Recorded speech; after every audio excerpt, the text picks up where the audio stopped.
this morning, we are very lucky to have one of the art gurus. I'll call him an art guru in Kisumu. He has been in the art field for over 40 years. I'll say closer to 45 years, just influencing various aspects of art and art spaces in Kisumu. And we are lucky to do this interview at the Mama Grace Onyango Cultural Center in Kisumu, one of the art spaces that was recently renovated and bettered by the Kisumu County government. Now, it's none other than Obat Masira. Mr. Obat, do you actually need an introduction? Well, I don't think I do need an introduction, but I've been in this industry for many, many years. And I think I started being part of art and culture in 1980.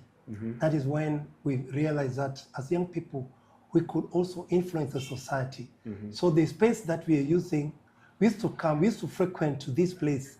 This place was then known as Kisumu Social Center. It was under the stewardship of Professor Obat Babitek. So Obat Babitek influenced us greatly as artists who had just left school. So we wanted a place where we could promote or develop or nurture our creative talent. So Okot used to have weekly public lectures stimulating.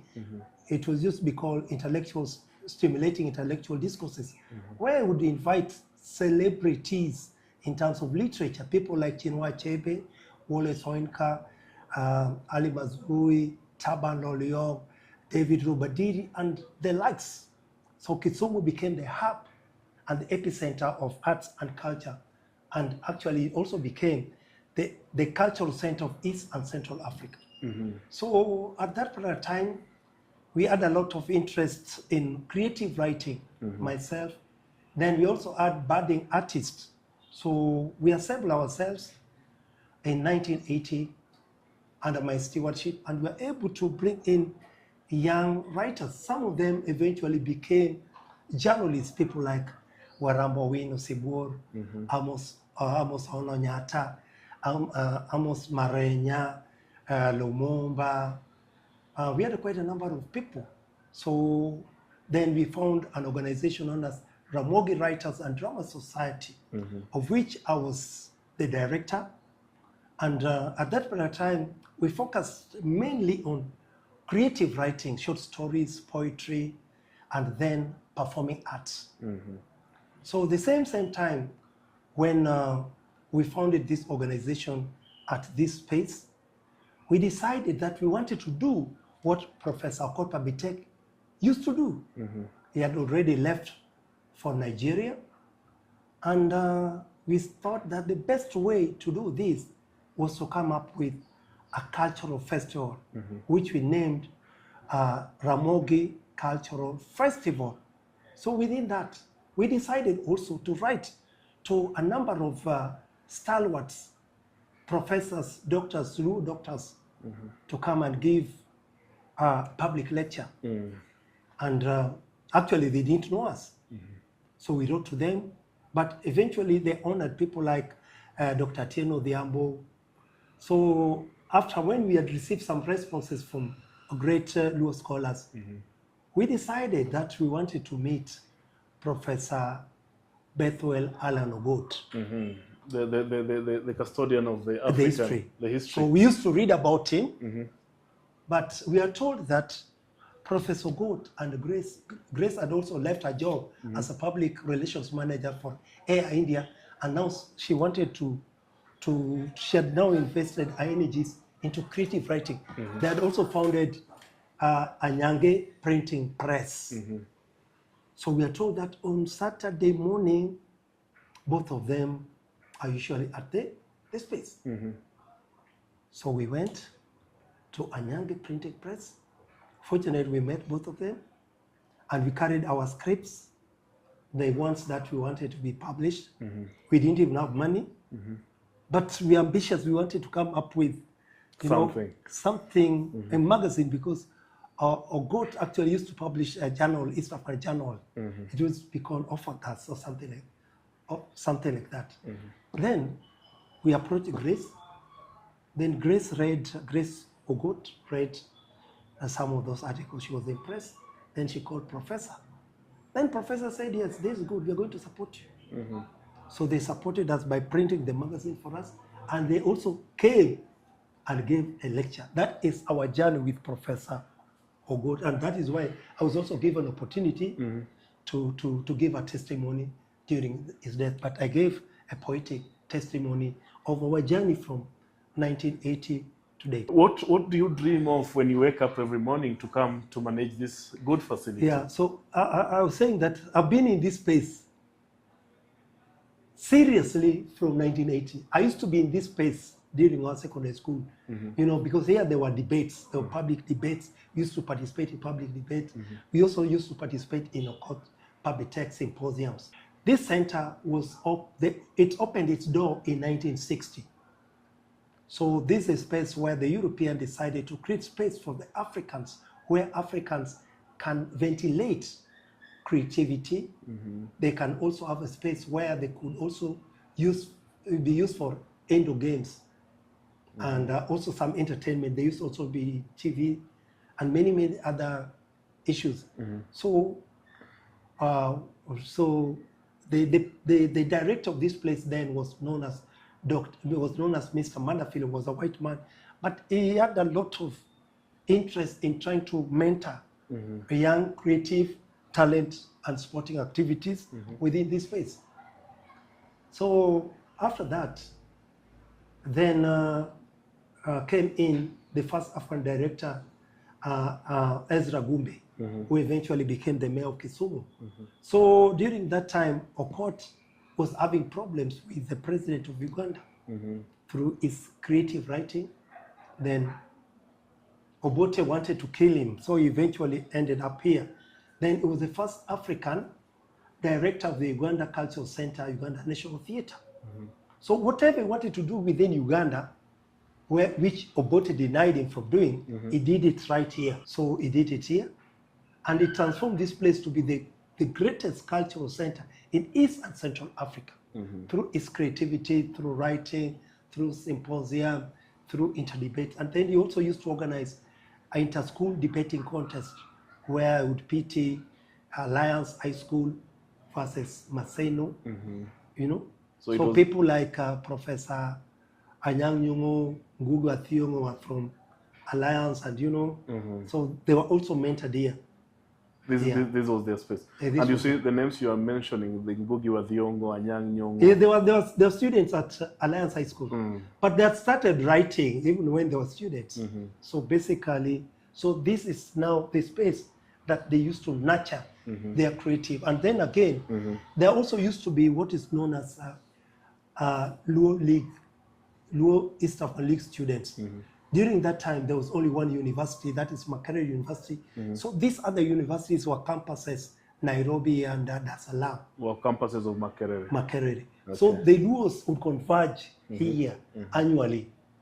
They used to call him symposium, where the Luos from all the universities would converge. And Oginga used to be their patron, and this was also the hotbed of politics. People like Tom Mboya, you know, there were a number of debates.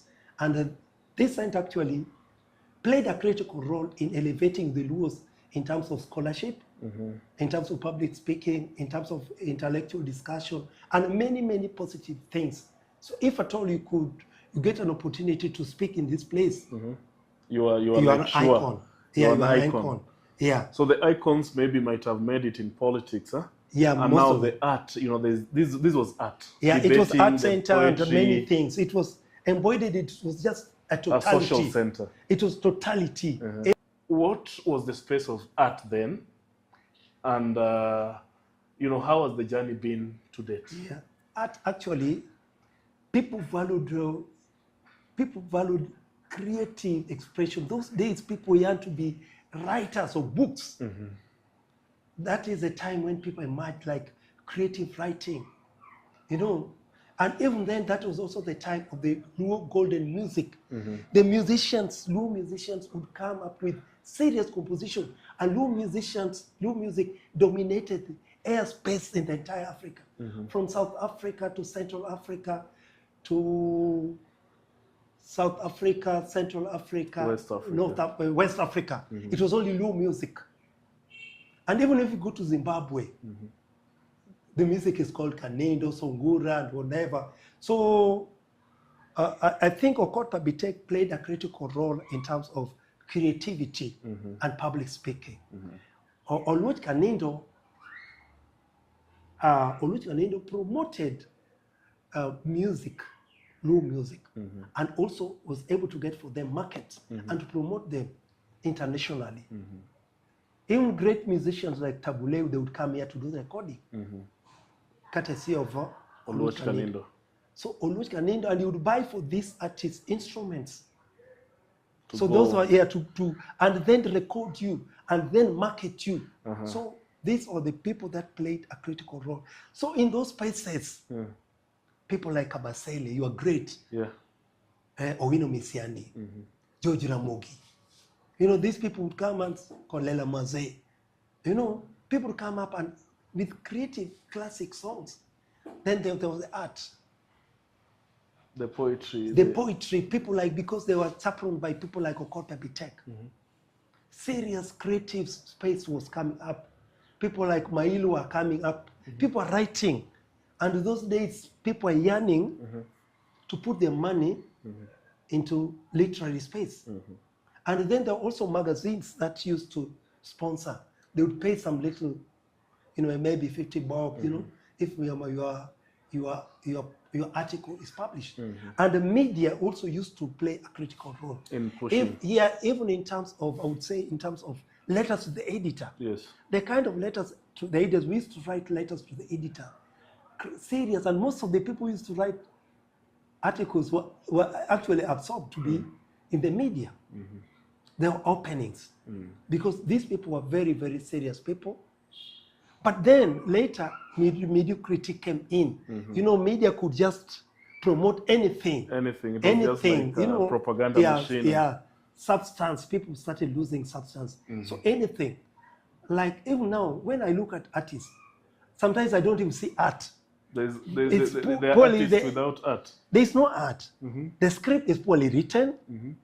People on stage do not even understand why they're on stage. They're just moving up and down, up and down. Sometimes they see the audience, they want to do other wrong things because they have not understood what is art. And how do you articulate this art? Because art deals with emotions, the heart. That is why we have what is called the tragedy, the comedy. It makes you laugh and cry. Then it again uses the subconscious mind, the mind, so that you are able to recollect. You know, it's just like the music. Like now, when you're young, I would say, Wycliffe, now maybe you joined Form 1, maybe in a boarding school. But the day one, there was a song that was being played as you were entering school. Whenever you hear that song, even if it's 46 years, it will give you mental picture. Like also during our schools, you know, there was lunchtime music. You knew that it was morning hours. Amkeni twende shule. It is lunchtime. Twendeni mashambani. Yani it's like music and art. Art was part of the society. And it was preparing you. And then the musicians themselves knew what kind of message should they tailor in their songs. What do they intend to get from those songs? And if it was a love song, sometimes you're touched. You know, it is descriptive. Like Alfred the Pretty, they still talk about like a chalka cheo. Cheo is white milk. They started giving you the picture of this girl. She's got a gap. She's this, the way she walks. When she puts on reindeer, the neck. See, the neck, those whatever. You see, this person is not talking about, it's talking about an individual whom is able to give, is able to describe this character. Look at the songs of George Ramogi. You know, so even when you look at Kolela, so sometimes you're dancing, but the songs have already played a role. The words that the musician is saying is the word you are repeating to the same lady. So that what I'm trying to say, that time there was art and there was artistry. The way of transforming, the way of the artistry is the vehicle of how the message is passed in a subtle way. It is passed in a certain way. Yeah. Is it like maybe by then there was that power of art, huh?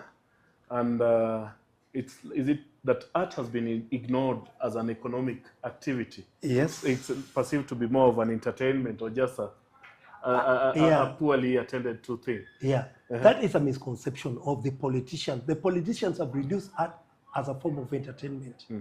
Art is not entertainment. Art is an industry. Art is a way, it's a people's way of life. Art is the totality. Because it deals with the heart, it deals with the mind. That is why it is there are two things in acting. There's the persona. The persona is me, the person, the character. So when I'm a character, like I become the character, I cease to be Obat. You become the character that you're presenting. Yeah. Even if this character is a madman, I must convince myself that I'm mad. And people are also believing that what they're watching is a real life. So when I become myself, I become the persona. But these younger actors, they don't know, there's no difference between the persona and the character. It's both. He's on stage, you're seeing a girl on stage, he wants to wink. He's himself. He does not even understand the character. So in art, or in drama, I call it the subtext, the hidden meaning of the line. Now, I know, Senior, you are describing the space of art before the current space of art that is fading.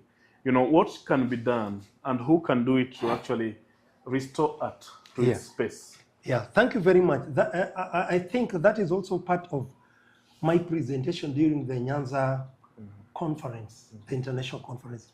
One, the people that have killed art industry in this country are the technocrats, the Department of Culture. Because the people in the Department of Culture do not understand what culture is. It's just an extension of their job.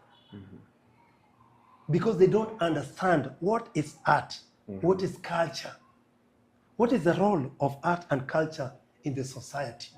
They are more or less tenderpreneurs. They just want to justify an expenditure. An expenditure. Yeah, they just want to say we are going and we are organizing a festival. At the end of it all, there's no festival. But it's just a justification of expenditure. So you see people like Okot. Okot was doing it because of passion. He's a professor. But he was doing art out of passion. And through that, he was able to make Kisumu great. So people started seeing the importance of art. But the moment the art industry was now bestowed to the people, the technocrats in the Department of Arts and Culture, whatever you call them. Those who have gone to school. No, even Okot went to school. But the technocrats are people who have just, you are given space, be there. Without sometimes you are given a role that you are director of sports. You don't even understand sports. You cannot even explain what sport is all about. You're just doing it because you want to justify. That is what I'm talking about. So, but you see, in the olden days, somebody would be given a position by virtue of his passion. He became a director of sports by virtue that you understand sports. And culture and even if it is sports, you understand what sports is all about. Different part of sports. It is in you. You see, there are people who are also teachers, but they cannot transfer the knowledge. They're just teachers. But there are teachers who are capable of providing mentorship. They want to mold these children to be better people by making them understand what they are doing. But here sometimes you just when we are in school, it was our teachers who were mentoring us, giving us money to motivate us. But nowadays teachers, they focus on more money. It is something like that. They want to be motivated themselves. Yeah. So basically, art has been killed in Kisumu by people in the Department of Culture, people who actually should not have been in those departments. They So, don't understand it. Is there But any room to change? Is there any opportunity that yes, art can opportunity, reclaim yeah, because its art space? is an industry. Yes. Art is a big industry, like in Europe. Artists, they pay themselves. You see, because people, and then again, artists are also being exploited greatly. They don't have the money. Like this center, we don't even have instruments. Yet we have school of music. When these instruments are supposed to be bought, you don't even see them. I see. Yeah. So it is just the budget, but you don't see. But if this center, because this center has had the history, it would have been easier. And now again, we have people like Osito Kale who have come, they want to do mentorship with these young people, but there are no instruments. There are no instruments to train the young. Yeah. So the future is even threatened further. Yeah, but that is why we are coming out to expose that the Department of Culture nationally, the people managing these people should not be there in the first place. So that they get the right people with the passion, who can motivate, like people like, let's say, people like Osito, Dabinia, Tom Cordeo, Jimmy Likembe. They want to train Leonard Aloch Pamba. They want to come here and train free of charge. Because they realize that they don't want to have half-baked musicians who just rap. Like now, you know, music is a collective enterprise. Total enterprise. It's a package. It's a big... There is a person playing the drum set. It adds value. There is somebody playing rhythm guitar, bass guitar, lead guitar. Somebody is playing the saxophone. Somebody is a vocalist.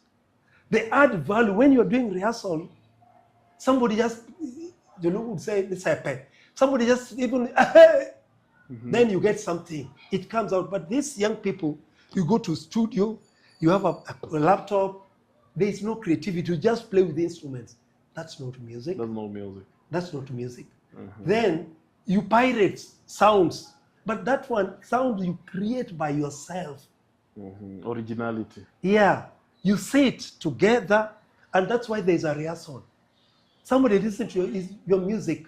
It's playing. The drum then at that time is possessed. It's, you get a feeling. It's a collective enterprise. It comes out easily. That's why they need each other. It's just like the three stones. That is why the music becomes so strong. So, Mr. Obat, I know it's a narrative that we'll keep telling. It's not a story we can tell in one episode. Yeah. But now tell us, like, your journey in person. Do you appreciate art from your childhood to date? Yes. And has art been your life? Yeah. So thank you very much. So I went to Kisumu Union Primary School. We had a teacher known as Joyce Mutula. So when we were in primary, she started doing this pantomime, Cinderella, those plays. She could translate those plays into drama. And we are the best. We only studied three, but we could do drama better than anybody in that school. Because she taught us how to do the plays, understand the plays. So we started developing the plays. Then I started having a lot of interest. So later, I wanted also to be, I believed that I was going to perform in different parts of the world. So that was something that was my drive somehow. So when I started Ramogi Writers and Drama Society, when we started it in June, by August, all these people, I told you, Professor Achino Diabo, it was 3 days. Even the director of the National Theatre came in. Then from that, we started performing in Nairobi.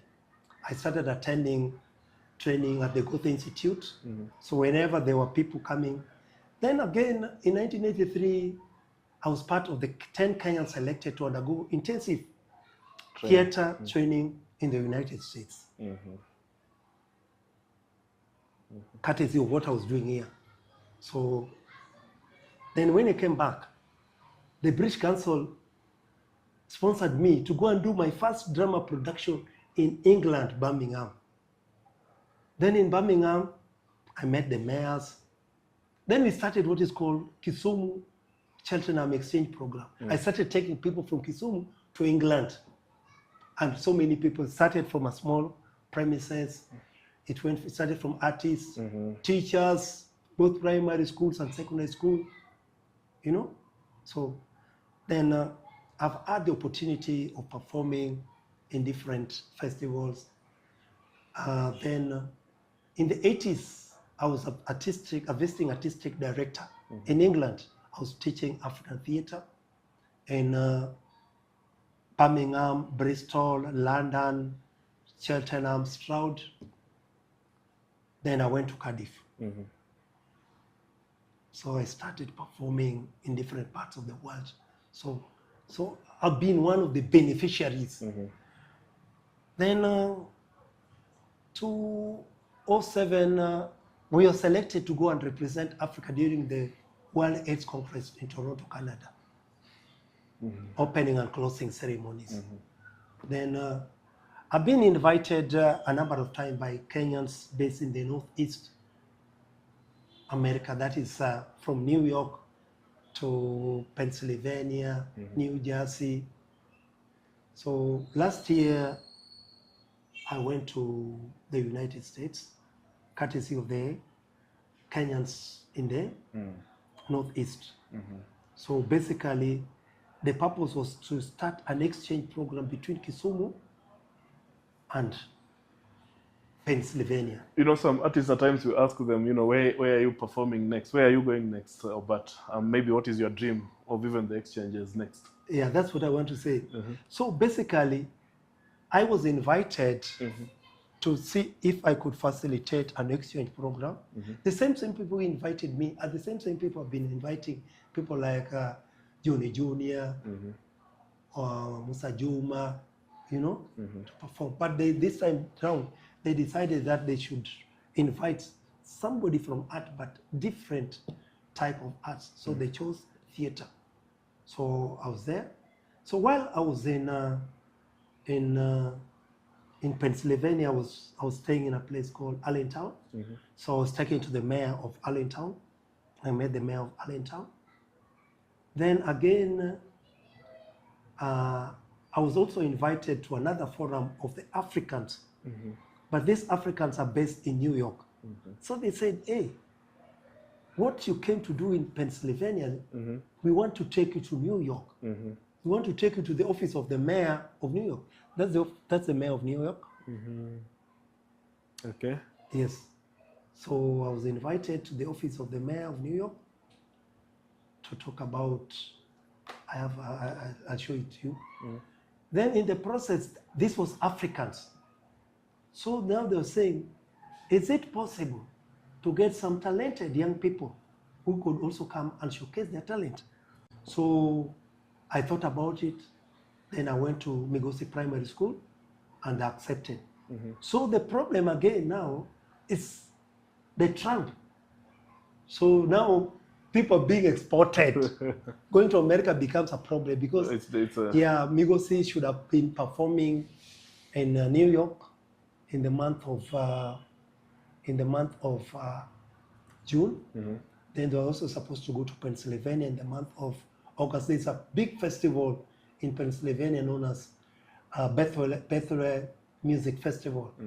So we're still exploring those kind of, you know. So any restrictions so far that you might even appeal on camera that whoever is watching, even anybody can help? Yeah. So basically, what I'm trying to say is that this is one of the greatest cultural centers in East and Central Africa. Unfortunately, this center is lacking essential equipment. We have School of Film, we have School of Music, we have School of Dance.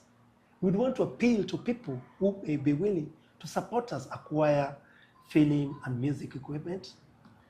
We have trainers who have accepted to volunteer, people like Aloch Pamba, Sito Kale, George Kembo, Jimmy Lekembe, and Tom Cordeo, who have accepted to train young people with skills, but they can only train when equipments are available. So That is you're looking maybe to have equipment? Yes, yes, we are appealing to people to support us in terms of film and music equipment. At the same time, this center, we have now opened it for the French language, because it also, we have realized that schools in Kisumu are winning for many years in French language and in German language. So the French ambassador stated and the German ambassador stated just 2 weeks ago that this region has a great potential. So within this center also had Alliance for Case. So we have already restarted it. So again, we have a number of activities.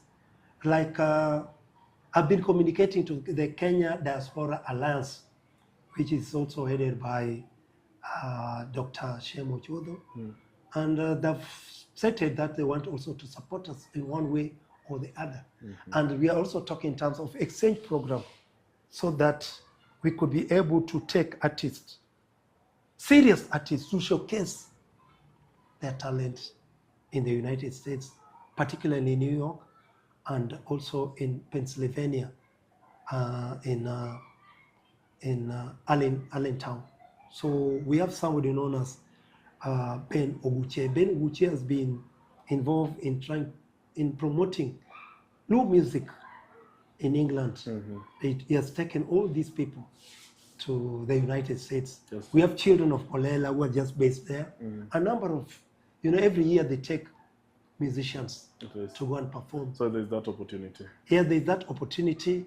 And I'm also their coordinator. And if it was not the Trump administration, by right now, we'll be thinking in terms of how are we going to take Migosi to go and perform in New York during the month of June. The Migosi trip has been affected fully, or it's something that maybe... No, the organizers are still waiting, because one thing, Trump is deporting people. It's not easy to acquire visa now. There's so many things. He has brought in a lot of policies that affects people going. Even African presidents have not been going to America. Yeah, so many things are not happening. Yeah, so the organizers told us that they're going to wait for the development, because it was also blocking even the birthright. Yeah, if you're born in America, then you're not a citizen. So Trump government has really changed the scenario. But I believe strongly that maybe things will change, because we are supposed to take Misango Arts Ensemble and Migosi Primary School. So one was going to do drama, one was going to do music, and Migosi is talented. I brought them here even during Ma Festival to showcase. I hope I saw you. I was here. Yes. So basically, this center has also been hosting different kind of culture. Like we had Ma Festival, which I was shocked that there were 2,000 Maasais who came here, university students. Who live in town. Not the Lake region. The Lake region. Yeah, they came. They were here. We've seen a poster, very powerful poster, that something is coming up soon. Oh yeah, I can talk about it. Well, thank you very much. Right now, I've been also seeing mediocre comedies around this place. So I wanted a way of how can these artists see professional classic comedy. So we've invited Nairobi Performing Arts Studio to come and showcase one of the greatest plays, which is called The Imaginary Invalid, or Le Malade Imaginary.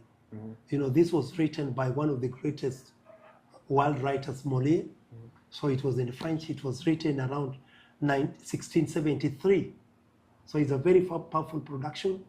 And we want people to come and watch. And it's free of charge. It is sponsored by the French Embassy. Yeah, so we want to appeal to people to come and see what comedy is all about. So what I see, it's not comedy, we call them farce. Farce. Sometimes you make a fool of yourself on stage, but you don't have techniques of how You do it. to do it, but you want to do it. So these are most of the things we see in the social media. They struggle to make people laugh, but making people laugh should just come by itself. Okay. Obat, I know, Senior Obat, you have a lot of your own productions. I've Yeah. seen you in school, I've seen you in colleges, and so many festivals. You know, can you try maybe list some of your works from back then? That's so many. That's so many. I have even film works. I have so many. Maybe name some of those that maybe our viewers and our willing listeners can go to and get.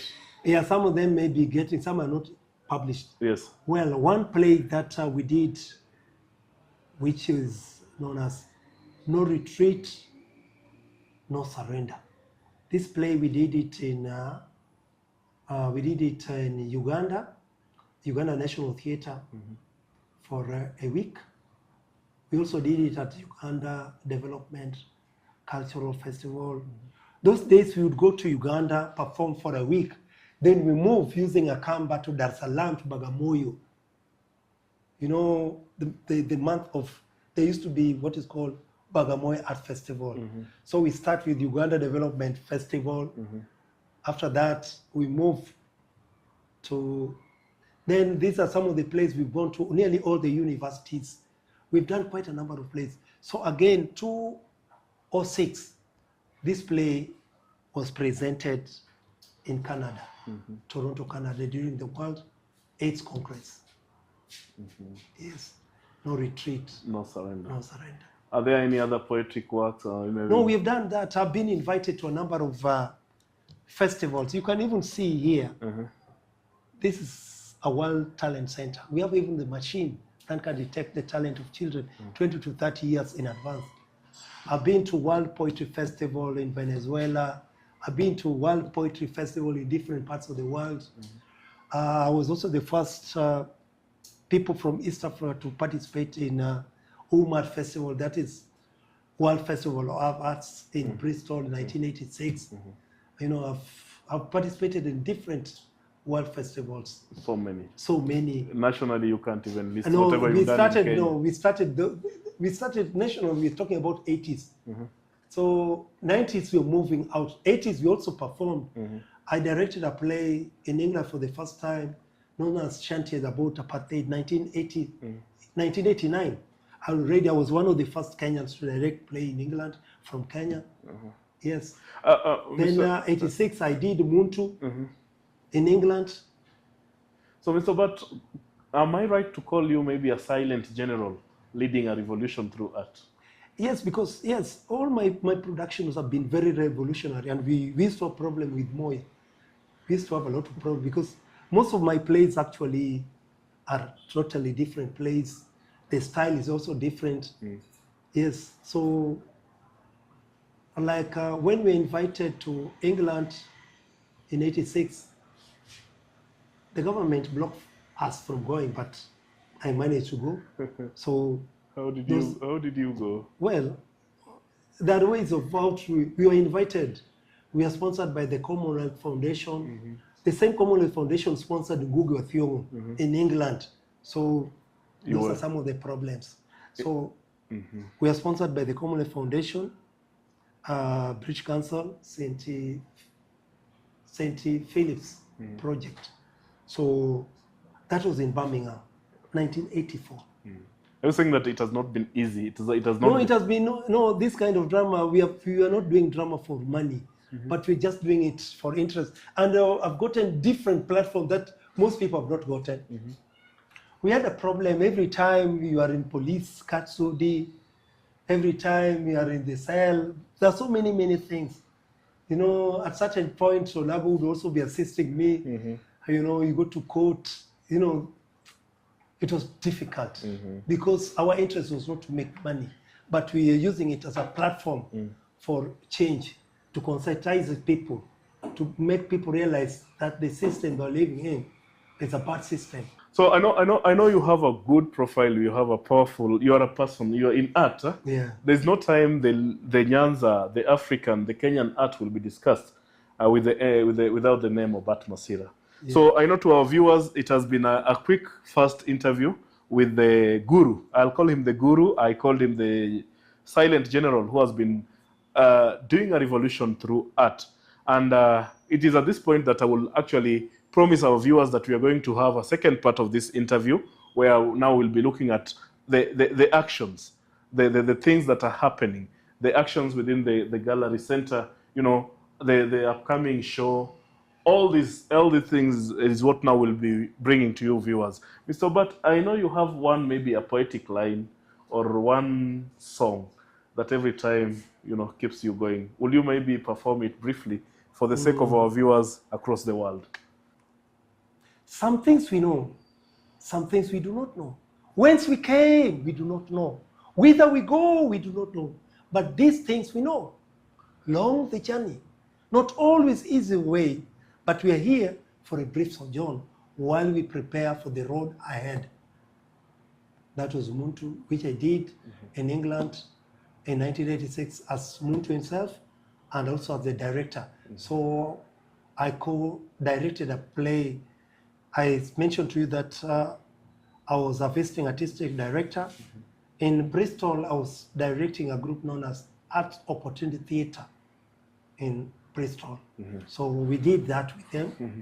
And it was at the Obat Festival in 1986. Yes.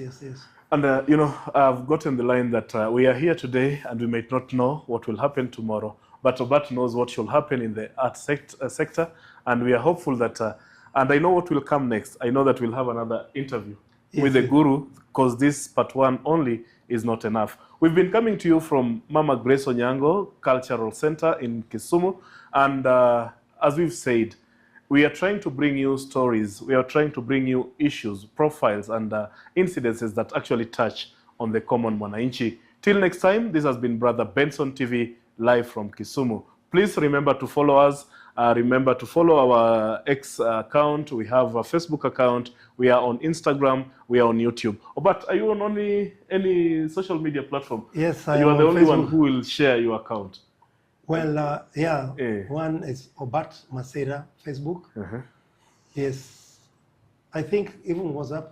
Yeah, WhatsApp. Yeah, Maybe you know you are that person that will not even deny a chance to share your number live, and you know the effect is that people will reach to you. So please, Mr. Obat, share your contacts to people live. Thank you very much. My number is +254 726 164954. Yes, Obat Masira. Obat Masira. So see you in our next episode, and we promise you to bring a more detailed interview, more highlighting interview, just looking at the space of art and art in the society. I've been your host, Odera Wycliffe. Till next time, bye for now.